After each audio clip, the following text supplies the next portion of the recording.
नमस्कार, मैं हूँ अवधेश कुमार। मित्रों, कई बार कुछ ऐसी घटनाएं हो जाती है जिसमें देश की बड़ी बड़ी घटनाओं को भूलकर लोग चर्चा करने लगते हैं। कल बिहार में कुछ ऐसा ही हुआ। आप जानते हैं और आपने भी चीज़ों को समझा ही होगा कि राहुल गांधी और तेजस्वी यादव एक गाड़ी पर सवार होकर और पटना में मार्च कर रहे थे। अब इस समय बिहार में राहुल गांधी ने जिस युवा नेता को लगाया हुआ है कन्हैया कुमार, वो कन्हैया कुमार को लगा कि हम तो राहुल गांधी के ही साथी हैं, हमको क्या दिक्कत है। लेकिन जब वो उस गाड़ी पर जो मंच की तरह बना हुआ था, उस सीढ़ियों से उस पर जाने लगे तो सुरक्षा गार्ड ने उनको रोक दिया कि आप नहीं चढ़ सकते, उनको नीचे उतार दिया। अब उनकी क्या दशा हुई होगी और उनके साथ क्या जो लोग रहे होंगे क्या सोचे होंगे और देश में इसका क्या संदेश गया होगा, कल्पना करिए। अब उनको चढ़ने नहीं दिया गया, जिसको कांग्रेस के शीर्ष नेतृत्व यानी राहुल गांधी जी ने बिहार का एक प्रकार से अघोषित नेता बनाकर भेजा है, जो यात्राएं करता है, जो वहाँ धरना कर रहा है, जो सभाएं कर रहा है और जिसके लिए राहुल गांधी वहाँ जाते हैं, जिसके साथ पदयात्रा करने छोटी छोटी, उसको मंच पर नहीं चढ़ने दिया गया। वो गाड़ी थी, गाड़ी और मंच दोनों कहिए उसको। अब एक अकेला नहीं हुआ, दूसरे जो बिहार की एक बड़ी हस्ती मैं आज भी मानता हूं पप्पू यादव जी को।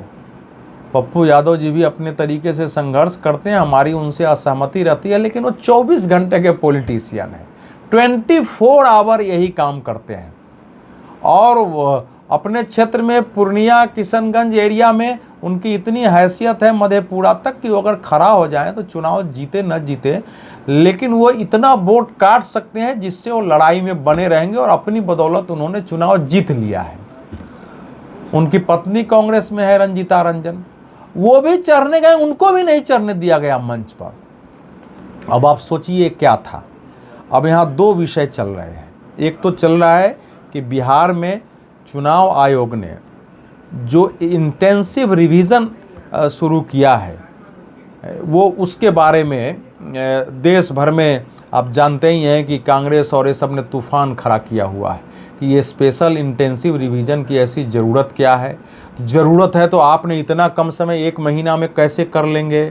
फिर राहुल जी तो पहले ही से बता रहे हैं कि चुनाव आयोग तो भाजपा का एजेंट है, चुनाव तो भाजपा के जिताने के लिए काम कर रहा है, पूरी कांग्रेस पार्टी विपक्ष लगा रहता है इसमें। चुनाव आयोग ने तो महाराष्ट्र में जगह जगह वोट घटा दिए। अब मैं उस पर कभी आगे बात करूंगा ना तो लंबा वीडियो हो जाएगा। और आंकड़े आ गए कि कितनी जगह मतदान कैसे बढ़ा है, वो सब राहुल गांधी के आंकड़े तथ्यात्मक रूप से फैक्चुअली गलत थे। चुनाव आयोग खंडन कर चुका है, देश के सही जानकार जो निष्पक्ष हैं वो दे चुके हैं, हम सब लोग उस पर बोल चुके हैं। ऐसे क्षेत्र आ चुके हैं जिसमें कांग्रेस का वोट, वहां मतदाताओं की संख्या बढ़ी है और कांग्रेस जीता है, राकपा जीती है, उद्धव ठाकरे की शिवसेना जीती है। उसी चुनाव आयोग ने महाराष्ट्र का लोकसभा चुनाव कराया है, उसमें भी इसी स्तर से वोटिंग मतदाता बढ़े और घटे हैं, वो एक एवरेज होता है और उसमें इनकी विजय हो गई तो कोई समस्या नहीं थी वहां। तो बिहार में तो पहले से अभियान चला रहे हैं, अब क्या क्या कोई खंडन इन पर काम नहीं करता है। तो उसके पीछे जो कारण है वो मैं बार बार ये कह रहा हूं कि इस समय कांग्रेस पार्टी नहीं है। राहुल गांधी जी की भाषा जो 70 के दशक के पहले तक, 70 के दशक तक जो दुनिया भर के कम्युनिस्टों की भाषा होती थी, जो कि खूनी क्रांति करके देश में हिंसा फैलाकर सत्ता पर कब्जा करो और उसके बाद कब्जा करने के बाद सारी संपत्ति राज्य की हो गई, फिर राज्य अपने हिसाब से संपत्ति बंटवारा करेगा, जो उसके में रास्ते में आए उसका कत्लेआम करो। ये कम्युनिस्टों का इतिहास रहा है कि हिंसा में लोगों को, निर्दोष लोगों को लाखों की संख्या में कत्ल करने वाली वो विचारधारा रही। आप कल्पना करिए, जो लोग कम्युनिज्म कहते हैं, आप एक आदमी की हत्या सहन कर पाइएगा? कोई कम्युनिस्ट शासन नहीं हुआ जहाँ लाखों करोड़ों की हत्याएं नहीं हुई है। जिस पर है विरोधी उसको मार दो। तो उनकी आजकल भाषा, उसमें केवल हिंसा का विषय वो नहीं उठाते हैं, लेकिन उसी प्रकार की भाषा बोलते हैं। और उसका मतलब ये होता था पुराने कम्युनिस्टों का कि सत्ता पर और बाहुबलियों का, पूंजीपतियों का, निहित स्वार्थियों का, बुर्जुआ वर्ग का कब्जा है। पूरी सत्ता जो हमारे यहाँ के न्यायपालिका है उसके कब्जे में है। जो चुनाव कराने वाली प्रणाली संविधानिक है उसके कब्जे में है। ये संविधान को खत्म कर रही है ये, और आम आदमी के विरुद्ध है। जैसे देश में आदिवासी, दलित, पिछड़ों के ये विरुद्ध है। पिछड़ा खुद प्रधानमंत्री है। अब देखिए, आप कैबिनेट देख लेंगे तो पिछड़ा प्रधानमंत्री है, ऊपर से नीचे तक है, लेकिन फिर भी पिछड़ों के खिलाफ है। पहले दलित राष्ट्रपति बने, इस समय आदिवासी राष्ट्रपति थे। जनजाति में बोलता हूँ, आदिवासी अंग्रेजों का दिया हुआ नाम है, जो घटिया नाम है, गलत नाम है वो है। लेकिन दुष्प्रचार चलता है ताकि लोगों में गुस्सा पैदा करो, विद्रोह करो, देश में उथल पुथल हो, अराजकता हो, हिंसा हो। उस भाव में इस समय कांग्रेस पार्टी को ले जा रहे हैं, और उसमें उनको मुस्लिम वोट भी मिलने लगा है कि ये सरकार अल्पसंख्यकों के, दलितों के, पिछड़ों के खिलाफ है। इसलिए जातीय जनगणना कराओ। जातीय जनगणना पर तो अब नरेंद्र मोदी सरकार ने भी आदेश दे दिया है, तो उस पर भी अभी मैं नहीं जाऊंगा। अब मैं उनकी एक भाषा है जिस पर वो चल रहे हैं, तो उनको चुनाव आयोग के खिलाफ ये अभियान चलना है। तो इसमें दोनों बिंदु पर जरा बात कर लेंगे। अब आइए जरा तथ्य पर बात करते हैं। क्या चुनाव आयोग वाकई ऐसा कर रहा है जो पहले नहीं हुआ? क्योंकि एक झूठ फैलाया जा रहा है आरजेडी के जो नेता आते हैं टीवी पर, नहीं नहीं पिछली बार जो हुआ था उसमें तो साल भर, तो कोई कह रहा है 2 साल समय लगेगा। किसी ने नहीं देखा है। बिहार में पिछले चुनाव का एक्सटेंसिव, जिसको बोलते हैं स्पेशल इंटेंसिव रिवीजन, जो एक बार पूरे पुनरीक्षण किया जाए कि कोई गलत नाम तो नहीं रह गया है, किसी मरे हुए मृत व्यक्ति का नाम तो नहीं है, ऐसा तो नहीं कोई बाहर चले गए हैं और वहाँ भी उनका वोट है, यहाँ भी वोट है, कुछ लोग गांव में नहीं भी रहते हैं, ऐसा होता है। कुछ नए लोग आ गए हैं, कहीं उनका नाम तो किसी कारण से नहीं जुड़ता है, कुछ ऐसे विदेशी घुसपैठिए तो नहीं आ गए हैं जिनके नाम, ये सारी चीज़ें देखी जाती हैं। और ये होना ही चाहिए समय समय पर रिवीजन। 2002 में रिवीजन हुआ था। अब इस बार जो रिवीजन की अवधि है में दिया गया है वो 25 जून से 26 जुलाई तक है। ये कहा गया कि 25 जून से 26 जुलाई तक मतदाता सूची का प्रकाशन हो जाएगा। इस बीच आप कागजात और नाम अपना जमा कराइए। और आएगा 25 से 26 जुलाई तक आपसे इकट्ठे किए जाएंगे और 1 अगस्त को वो प्रारूप प्रकाशित होगा। ये फाइनल नहीं होगा। उसके बाद जिसके नाम नहीं होंगे अपनी दावा कर सकते हैं, उसको सुधारने के लिए काम कर सकते हैं। वो 1 अगस्त से 1 सितंबर तक ए ड्राइव चलेगा। ऐसा नहीं कोई 1 महीना में खत्म हो गया। और 1 सितंबर के बाद भी 30 सितंबर प्रकाशन अवधि है कि किसी का 1 सितंबर तक छूट गया हो, फिर भी उसके लिए व्यवस्था हो सकती है ताकि उसका नाम छूट ना जाए। प्रकाशित होगी 30 सितंबर को। तो वैसे अगर आप देख लीजिए तो 25 जून से अगर 30 सितंबर तक अगर आप जोड़ते हैं तो 25 जून, 25 जुलाई, 25 अगस्त, 25 सितंबर, 3 महीने 5 दिन का ये टोटल समय है। इसलिए ये कहना कि 1 ही महीना समय है, गलत है। अब आ जाइए पिछली बार के बारे में। 2002 में सब लोग इसको याद कर लीजिए। 2002 में जो पुनरीक्षण हुआ था उसका समय था 15 जुलाई से 14 अगस्त, यानी 31 दिन। तो 31 दिन उस समय भी था, 31 दिन आज भी है। इतना ही समय कहीं भी चुनाव आयोग लेता है। ये इसलिए ये पूरा झूठ फैलाया जा रहा है कि जल्दी जल्दी हो रहा है। सब जगह इतना ही होता है, एक समय सीमा बनानी पड़ती है। और ये ऐसे नहीं होता है।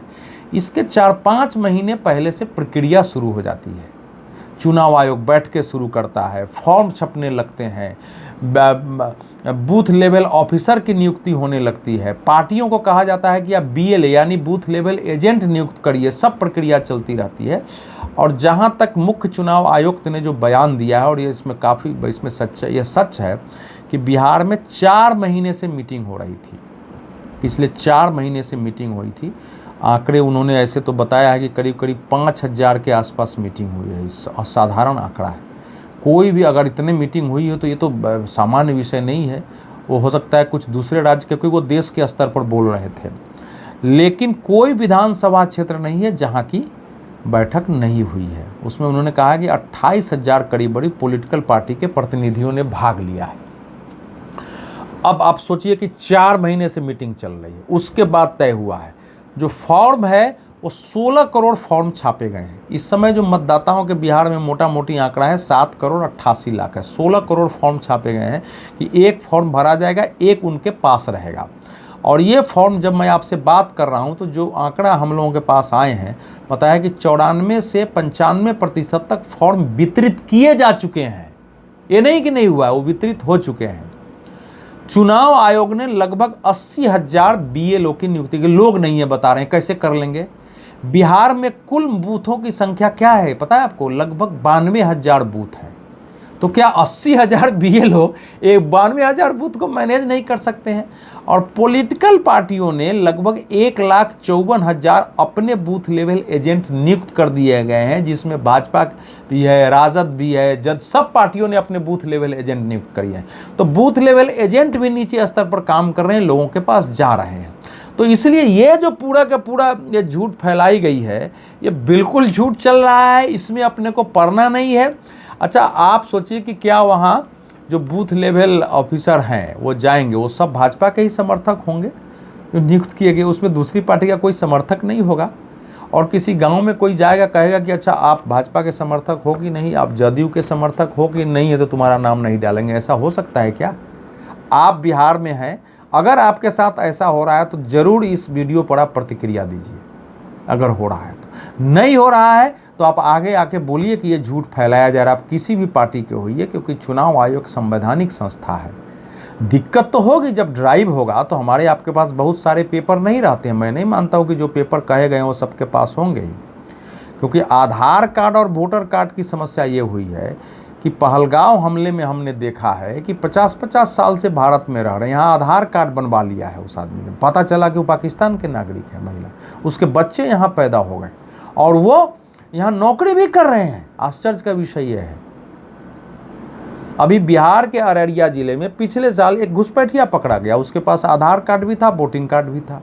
अब आप सोचिए, वो पासपोर्ट बनवाने की कोशिश कर रहा था यहाँ से, जब वो पकड़ में आया तो उसने अपना नाम ही गलत बता दिया था। बताया कि हम अकेले नहीं, हम काफ़ी लोगों के साथ यहाँ आए थे, हमारी मौसी पहले ही बांग्लादेश से आ गई, वहाँ हम टिके थे, बंगाल से हमने कैसे आधार कार्ड और वो बनवाया वहाँ से, और बताया कि और भी लोग रहते हैं। तो इस प्रकार के लोगों का आधार कार्ड और वोटर कार्ड हमारे यहाँ भ्रष्टाचार के कारण बन रहा है, किसी न किसी राज्य में बन जाता है, और वो भयानक परिस्थिति है। इसलिए चुनाव आयोग ने इस बार कोशिश किया है, क्योंकि बिहार में सीमांचल जो ज़िले हैं, खासकर अररिया, पूर्णिया, किशनगंज, कटिहार, इन चारों ज़िलों में घुसपैठ बड़ी समस्या रही है। लेकिन चूंकि पार्टियों ने उनको वोटर बना दिया, सब कुछ करा दिया, 2-2, 3-3 पीढ़ी हो गए, अब वो चुनाव लड़ रहे हैं, पंचायतों के जीत रहे हैं, नगर निगम की पहचान कठिन है वो। और वो है वही क्षेत्र है जहाँ शुक्रवार को, रविवार के बदले शुक्रवार को छुट्टी कर गई अररिया जिला में कुछ क्षेत्र में, और वहाँ किसी को पते नहीं, मारपीट हो रहा है, वहाँ प्रार्थना बंद करा दी गई है। ऐसे क्षेत्र रहे हैं वहाँ इस प्रकार से। तो ये एक ड्राइव है जिसमें आपको पेपर देने हैं। लेकिन अगर किसी के पास, अब इसमें देख लीजिए आप, जिसका 2003 के मतदाता सूची में नाम था, ऐसे लोगों की संख्या है 4,96,00,000। तो 4,96,00,000 को कोई पेपर देने की जरूरत नहीं, केवल उसका फोटो स्टेट लगा देना है कि आपका ये है कि इतने नंबर पर आपका नाम है। अगर आपके माता पिता का नाम है तो आपको बताना है कि ये हमारे माता पिता हैं, आपके पास कोई सर्टिफिकेट हो जिसमें उनके माता पिता का नाम है। आप भी छट गए तो कितने लोग बचते हैं? तो 2,92,00,000 लोग तो ऐसे बच जाते हैं। मतलब केवल 5 करोड़ को तो लेना ही नहीं, 2,92,00,000 में से भी बच जाते हैं। लेकिन ये जो बीमारी है कि हम कागज नहीं दिखाएंगे, ये सिटीजनशिप संशोधन कानून से शुरू हुआ इस देश में। और पहलगांव हमले में पता चला कि कागज नहीं दिखाएंगे। पहलगांव में आतंकवादी हमले के बाद जब कार्रवाई हुई, जब ये ड्राइव चलाया, तो पता चला कि कागज नहीं दिखाएंगे आंदोलन के पीछे कैसी शक्तियां थी, कि इस देश में ऐसे लोग हैं जिनके पास इस देश के नागरिकता का कागज है ही नहीं, वो यहाँ के नागरिक है ही नहीं। तो ये उनके लिए आंदोलन चल रहा था। उसी प्रकार का ड्राइव बिहार में हो रहा है कि हम कागज नहीं दिखाएंगे। क्या इसको स्वीकार किया जा सकता है? ये आप तय करिए। इस पर मैं ज़्यादा नहीं बोलूँगा। कुछ लोगों को कठिनाई हो रही है, निश्चित रूप से हो रही है, कि उसकी व्यवस्था की जाए। मैं भी मानता हूँ कि एक भी वोटर छूटना नहीं चाहिए। लेकिन कोई भी चुनाव आप देखेंगे कि बहुत सारे लोगों के पास वोटर आई कार्ड है, उसमें नाम नहीं। ये सब समस्या हमारे यहाँ पहले भी रही है, आगे भी रही है। अगर किसी का नाम छूटता है तो ये दुर्भाग्यपूर्ण होगा, लेकिन इसलिए नहीं छूटेगा कि इस ड्राइव के ही कारण केवल नहीं डाला गया है। तो इसीलिए, और सबसे हैरत की बात है, जैसा कि भाजपा के वहाँ के उप मुख्यमंत्री हैं पार्टी के, सम्राट चौधरी ने कहा है कि लगभग 2.25 लाख डोमिसाइल प्रमाण पत्र के लिए केवल पूर्णिया में आवेदन किया गया है। कौन लोग हैं उस पूर्णिया में जिनके पास डोमिसाइल प्रमाण? इतनी संख्या में कहीं नहीं किया गया है। लोग कह रहे हैं कि डोमिसाइल के लिए लाइन लगी है, पता तो करो कि ये कौन है भाई, क्यों नहीं है उनके पास प्रमाण पत्र डोमिसाइल का। कोई खेती का होगा, कोई पुराने दस्तावेज होंगे, यही तो है नहीं, कोई पेंशन मिलता होगा, बैंक अकाउंट के बारे में कोई जानकारी होगी, कैसे बहुत सारे 11 उसमें दस्तावेज दिए हुए, कोई तो होगा, कोई नहीं है तो वो भी की व्यवस्था है कि भाई कोई पहचान वाला है कि इसका खानदान फलाना है, इसका पहले फलाना है, वो उसमें एक रिटर्न जो है एफिडेविट दे सकता है। बहुत सारे रास्ते निकाले जा सकते हैं, तो इसलिए ये ड्राइव है। अब आप सोचिए कि अब इस ड्राइव में पूर्णिया से वो हैं सांसद पप्पू यादव, पूर्णिया की समस्या है, लेकिन उनको मंच पर नहीं चढ़ने दिया जा रहा है। अब ये कैसी राजनीति है? पप्पू यादव सोचे उस कांग्रेस के लिए ये मर रहे हैं कि कांग्रेस हमारी पार्टी है, उनके नेता राहुल गांधी वहाँ चढ़े हुए हैं, और उनको किसने, तो तेजस्वी, कहा जा रहा है कि तेजस्वी जी नहीं चढ़ने दिया, क्योंकि यादव का कोई दूसरा नेता अगर पैदा हो गया वहाँ तो फिर तेजस्वी को समस्या हो जाएगी, इसे पप्पू को नहीं बढ़ने दिया। पप्पू यादव ने अपने इंटरव्यू में बार बार कहा है कि जब तक लालू जी का शासन नहीं आया था तब तक मेरे पर एक मुकदमा नहीं था, मेरे पर जितने बड़े बड़े मुकदमे हुए आज जेल में डाला गया लालू जी के शासन आने के बाद। अब इसको जरा सा आप लोग भी जांच कर लीजिए और इसको देखिए कितनी सच्चाई है। वो बार बार कह रहे हैं, इसका खंडन नहीं आया है। और तेजस्वी यादव और लालू यादव को कन्हैया कुमार से समस्या है, वैसे कन्हैया कुमार से वहाँ के कांग्रेसियों को भी समस्या है। उनको सब नक्सली मानते हैं, लेकिन इस समय पार्टी ही नक्सलियों की भाषा बोल रही है। तो दोनों को उतार दिया गया वहाँ से। क्या इनके पास अपने सम्मान का कोई भाव है कि नहीं है? अगर सम्मान का भाव है तो इनको अपनी राजनीति स्वयं करनी चाहिए। पप्पू यादव अकेले राजनीति कर सकते हैं, भले 1 सीट जीते, 2 सीट जीते, लेकिन जिन लोगों ने अपमान किया है उनको क्षति पहुंचा सकते हैं, उनको साहस दिखाना चाहिए। अगर नहीं दिखाते हैं तो उनकी स्वयं की प्रतिष्ठा गिरेगी। और जो एक माना जाता था कि एक दबंग नेता है, 24 घंटे जनता के लिए सक्रिय रहता है, वो भी उनकी प्रतिष्ठा इसमें गिरेगी। कन्हैया कुमार के पास तो कोई चारा नहीं है, क्योंकि कन्हैया कुमार की चाहे बेइज्जती हो चाहे कुछ हो, राजद उनको लेने नहीं जा रही है, जदयू उनको लेगी नहीं, भाजपा में वो आएंगे नहीं इतने, और भाजपा उनको ले भी नहीं सकती है। कांग्रेस के अलावा चारा नहीं है, कम्युनिस्ट पार्टी को छोड़ चुके हैं, बाकी कहीं जा सकते हैं, तो उनके पास कोई चारा। लेकिन ये एक बेइज्जती थी, और इस बेइज्जती को बिहार के लोगों को भी संज्ञान लेना चाहिए, इनको भी लेना चाहिए। बहुत बहुत धन्यवाद।